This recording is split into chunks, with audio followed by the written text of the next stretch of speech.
Hi, and welcome to Procedure Ready OBGYN, a podcast aimed at helping you excel during your clinical clerkship in OBGYN. My name is Dr. Jennifer Doorey. I'm an assistant professor of obstetrics and gynecology at the Johns Hopkins University School of Medicine and former resident at Thomas Jefferson University Hospital. I'm the founder of Procedure Ready, a collection of resources aimed to advance your clinical medical education. Let's get started. Hey guys, today we're going to be talking about your OBGYN survival guide, all my best tips and tricks for starting your OBGYN clerkship. So the goal of this podcast is going to be to talk about the best tips and tricks, the best resources you guys need for honoring your clerkship, and go through some of the most common questions that I get from students about the clerkship and how to do well. So first we'll start with resources, right? This is one of the first questions people ask on the first day. What are the best resources to help me do well from day one? So for OBGYN, a lot of what you guys are going to be focusing on anatomically is going to be in the pelvis. So we're really going to focus on pelvic anatomy for this rotation. There can be some exceptions for things like surgical complications or positioning in the OR and things. We're going to be thinking about nerve anatomy that travels into the legs and things like that. But for the vast majority of things, we are going to be talking about the pelvis. So in order to kind of help you synthesize all that anatomy and put it into what you need to know, rather than going through system-based approach, which you guys have done in your first few non-clinical years of medical school, like netters and things like that, which are great, there are a few places that really put together some of the basic anatomy that you're going to need for OBGYN, particularly surgically. During surgery is probably the most common time you'll get asked about anatomy and, quote unquote, pimped on your different relevant anatomic structures. So there are some really great YouTube videos for the visual learners like me who want to put all of those things together and kind of overlay them in the way that is the most relevant to OBGYN. So if you Google Procedure Ready YouTube, you should come up with my YouTube playlist. You can also go to procedureready.com and then link out from there to the YouTube playlist. But it goes through a bunch of the best videos for reviewing these things. There is a professor of OBGYN. I don't know where he is right now, but he did a couple videos many years ago that I watched when I was in medical school and found super helpful and still think are some of the best ones out there. I check every few years. And those are linked on my YouTube channel for running you through the most relevant anatomy for like hysterectomies or for laparoscopy and for those things, and really kind of synthesizes the biggest things to do with those procedures visually for you. Obviously, going back to netters or another good basic textbooks like Obstetrics and Gynecology by Beckmann is another big one, are also super useful. But the YouTube videos and things like that are short. They're bite-sized. You can watch them 6 times until you really feel like you got them down. So I really like short, digestible things like that, and podcasts, obviously, because I think they're really good educational tools. If you're already thinking ahead to your shelf and study resources for your shelf, go ahead and register for UWise. That is the question bank that your medical school should get you access to through ACOG and APCO. Those are the two big associations for OBGYN nationally. They make practice questions. Same group that writes the MBME test writes these UWise questions, and they're kind of vetted to make sure they're in line with the actual exam. So UWise is a really good resource. Your medical school should get you free access. UWorld and NBME also have great options, but they cost money, but are really good adjuncts to UWise. In my personal opinion, UWise is really specific, so it is not surprising if you get like 50% on UWise. Make sure you're understanding the nuances that they're trying to show you between, for example, a threatened abortion and an inevitable abortion. Those are the kinds of things that the shelf will nitpick on, and UWise is getting real specific to make sure you understand the difference, and so you can crush your MBME shelf exam. If you are interested in surgery, another really good thing to do for the rotation is to go on Amazon or your preferred online shopping vendor of choice and get a little surgery kit at home. These are surgical instruments that are not as robust or often sterilizable like our actual surgical instruments, but also not $200 a piece. You can get a decent surgery kit usually for under $20 with a needle driver and some pickups, and sometimes even like a silicone mold for you to practice throwing suture and knot tying and things like that. being comfortable, even with simple things like cutting suture, is a great way to start to impress people on your rotation. These are things you can usually bring, have in your workroom during different parts of the rotation. Also, again, just demonstrating you're working on stuff. You're trying to gain the skills you would need to go into this field, even if you don't have a whole lot of interest. If you know you don't want to do anything procedural, skip it. Spend your time on your books and getting good at other stuff. It probably is not essential if you're not interested in something potentially procedural. All right, so that is a lot of the online stuff. Let's get to the phone and app stuff. This is the stuff you're going to carry with you all day, every day, right on your mobile device, tablet, whatever you got, and you can bring up to answer questions while you're actually going between patients on the wards wherever you are.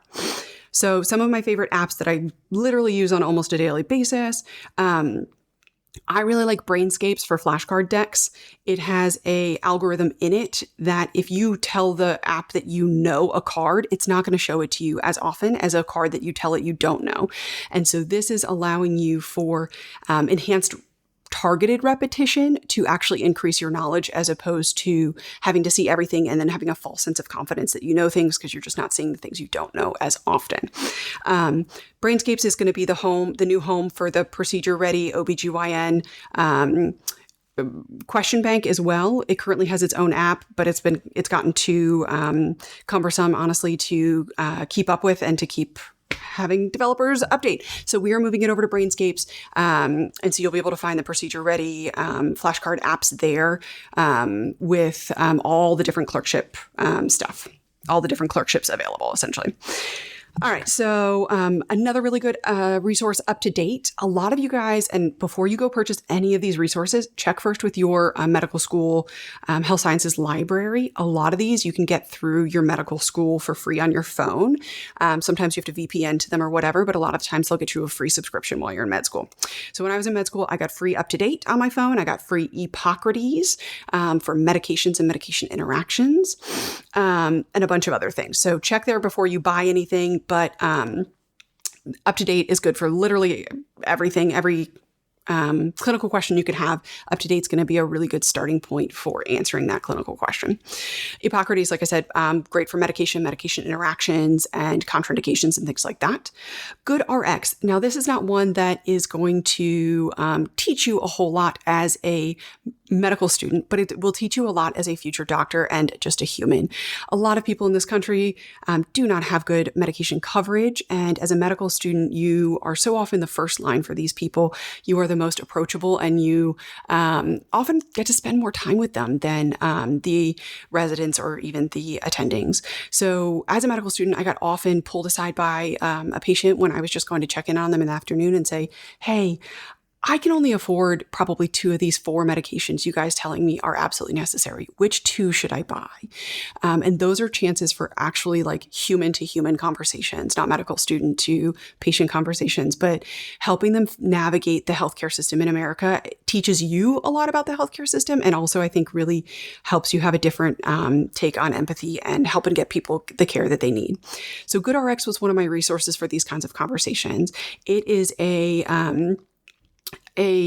coupon-based platform that helps people afford medications much cheaper, and also tells them which pharmacies are going to provide them with that medication cheaper. A lot of people pick pharmacies based on just random convenience or things like that, and they don't realize that some pharmacies are going to charge twice as much for the same medication as another location. So they can put in their, they can download the app, or you can download the app and you can show them and print out coupons for patients, or you can just show them how to do it. But they put in the medication they need, the location, their rough like zip code, and then how much they need, and it'll tell them the coupon price for people who don't have pharmacy coverage or who have really high deductible plans and won't be able to afford their pharmacy coverage. This is just good, I think, generally to have. It also gives you an idea of how expensive medications are that you're asking patients to take.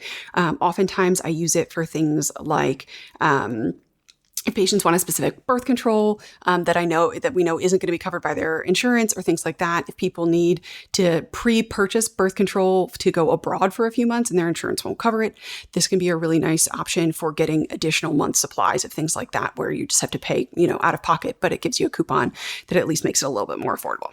All right, that was Good RX. Next one is LactMed. This is a really good free NIH-based app for medication safety and breastfeeding. There's an even better one, in my opinion, nowadays called Infant Risk, but Infant Risk does cost money. I think it's like $10 a year. So if you're going to go into anything related to obstetrics, pediatrics, or you're just going to be the only family member with medical knowledge, and family members are going to be asking you about this stuff, it's a really good option to have. So you can check up the safety of medications both during pregnancy and during breastfeeding. And it's really patient friendly I often just pull it up on my phone and show it to patients when they have questions about stuff. The interface is super friendly for both providers and for patients. A couple specialty specific things within. So if you are going to be in a clinic that does a lot of menopause care, there's a really great free app called MenoPro, MENOPRO. This one goes through a lot of the treatment options for symptom specific relief during menopause. If you're going to be in a clinic that does a lot of colposcopy, like we run our own specific colposcopy clinic, procedure clinic stuff, the ASCCP app, which is for cervical cancer screening. Again, this costs money. You can download the PDFs for free from their website, but the app costs money. But there you're able to plug in the patient's age, their prior Pap history, and that'll give you a customized algorithm-based answer to what their next screening modality should be. Should they get a colposcopy? Should they get a LEEP? Should they just get another Pap in 12 months or in 2 years or maybe 5 years? It walks you through all of that stuff based on the most updated data. The next app is for STIs, so sexually transmitted infections. The CDC has an STI guidelines app. This app is wonderful. One, because it just walks you through all the different STI treatments, but as you all know, or will learn soon, things change, and things that haven't changed in 20 years that I took for granted, that I learned in medical school and thought, check, got it, won't change. Like, for example, chlamydia treatment. Chlamydia treatment, as long as I have been an adult female, has been 1 gram of azithro. The CDC has recently changed it. There are up and coming resistance issues in terms of treatment resistance. And so that recommendation has now changed to doxycycline. If I didn't have this app on my phone and didn't routinely use it to show medical students how to pull this stuff up, I honestly probably would have been a little bit delayed in realizing that change in recommendation because I didn't see a push out of the information. So I keep these apps both for your education, but also for my own. So it's great. And then if I haven't treated something in a while, I go in and check. Sometimes the dosing recommendations have changed. Nowadays, a lot of things are getting weight-based treatments because our patient weight distributions are changing. Things like that it's just great to have at a fingertip when you need them, rather than having to sit down at your computer, log in, and then try to go look it up. Similarly, the CDC has a birth control app, which is called the CDC MEC/SPR, which stands for the Medical Eligibility Criteria and Selected Practice Recommendations. This walks you through medical conditions and contraindications to different types of birth control. So if you have a patient who comes in who has Crohn's disease or something, for example, you're like, there may well be limitations on birth control because that can infect the entire digestive system and is like a lot of the autoimmune things are receptive to hormonal fluctuations. Let me check and see what things this patient is actually eligible for, or which things are the most likely to be beneficial for this patient. You pull up your app, you go to the selected practice recommendations, and you pull up Crohn's, and then you can actually go and get recommendations by specific medical condition, which is nice.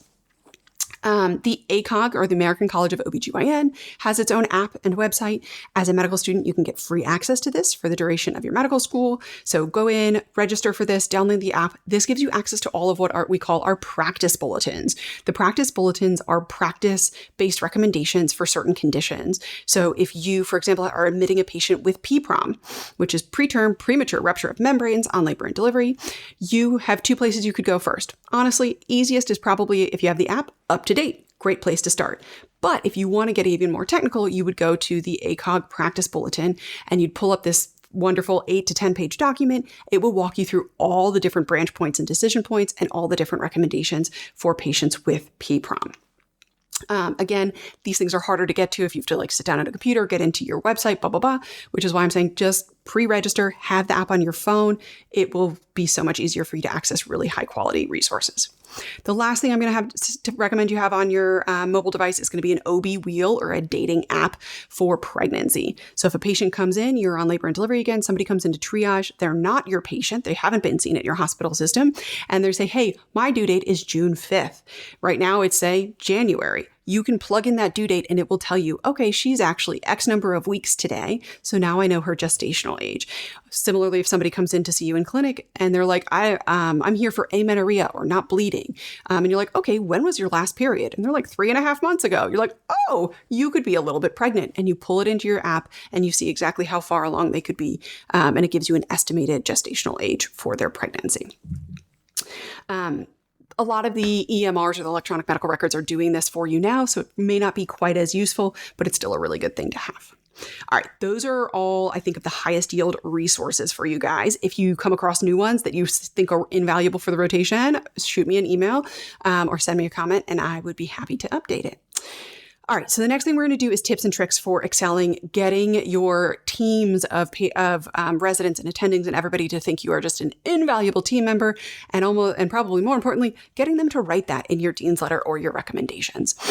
So I think the most important step of all of these things is expectations. Just like any field of medicine, OBGYNs, you're going to meet different personalities, people who go through things differently. As an attending now, I often let my chief on the service, my chief resident, run the service as they like, as long as it is not impacting patient care or things like that. I want them to get the feeling of managing their team and doing those things. So oftentimes, you're going to be first checking in with your chief resident. This could be a third year on some rotations, often a fourth year. And you're going to ask them, what are your expectations for me? How can I be the most useful?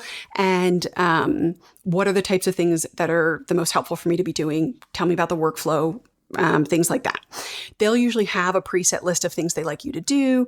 You're going to come in at this time. Typically, you're going to round on this many patients. Here's the list. How you're going to find that. You're going to be this day. You're going to be mostly seeing triage patients. This day, you're going to be going to all the C-sections, or however they run their service. Again, super site dependent and super institution dependent, and then even specific resident dependent. So don't skip this step. Ask on your first day of a rotation. Obviously, not if they're in the middle of something. They look super busy, but at the beginning you just say, hey, whenever you have a few minutes, I would love to talk to you about expectations to make sure I am being as helpful as I can. And then you let them come to you. Perfect. All right. Then the next thing after you kind of have an idea of your expectations is to be as self-sufficient as you can, but ask for help when appropriate. And I know that's a contraindication and that's hard to figure out. That is what all of your first year of clinical clerkships is kind of figuring out. But some general rules on this. If you are, for example, seeing a patient in clinic, on labor and delivery, wherever, a consult in the ER, what you're going to do first is typically pull up the patient chart, do a basic chart review. And then you're going to go talk to the patient, get the HPI, their history of the present illness. You're going to confirm their basic relevant medical history. If you're doing a full H&P, that means you're going to go through all of the components of an H&P. If you're seeing a return prenatal, you are not going to go through all those things. You're going to go through any changes since we last saw you, which is probably 1 to 4 weeks ago. So you don't need to go through and confirm everything in their medical history. But in the hospital, on labor and delivery, on in the ER, things like that, you're going to be taking a more in-depth history. Then you're going to come back. As you're walking back to wherever you're doing your work, you're going to take a few minutes to try and synthesize your information. You're going to think about urgency. Is this urgent? Is this not urgent? Is the patient stable or not stable? If it's urgent or they're not stable, you're going to just go straight to reporting this out to your resident, whoever you're supposed to be talking to about it. If it's not, and it feels appropriate for the workflow, say it's not 5:30, you're supposed to be leaving, things like that, you're going to take a few minutes, sit down at your computer, and you're going to pull up to date or the patient's chart, and you're going to go through and you're going to try your best to take a stab at making an assessment and a plan based on what you think is going on. For example, you go see a patient in the ER with vaginal bleeding. You've talked to her, you think that she's having maybe a miscarriage because her last period was 5 weeks ago and she has a positive pregnancy test. So you're going to go through and you're going to look up management of miscarriage. You're going to try and think about what things you need to be, which are important to know about miscarriage. And you're going to make your plan. Say, I'd like to order a CBC for her because I want to make sure she's not bleeding too much. I need to know her blood type to make sure she doesn't need ROGAM.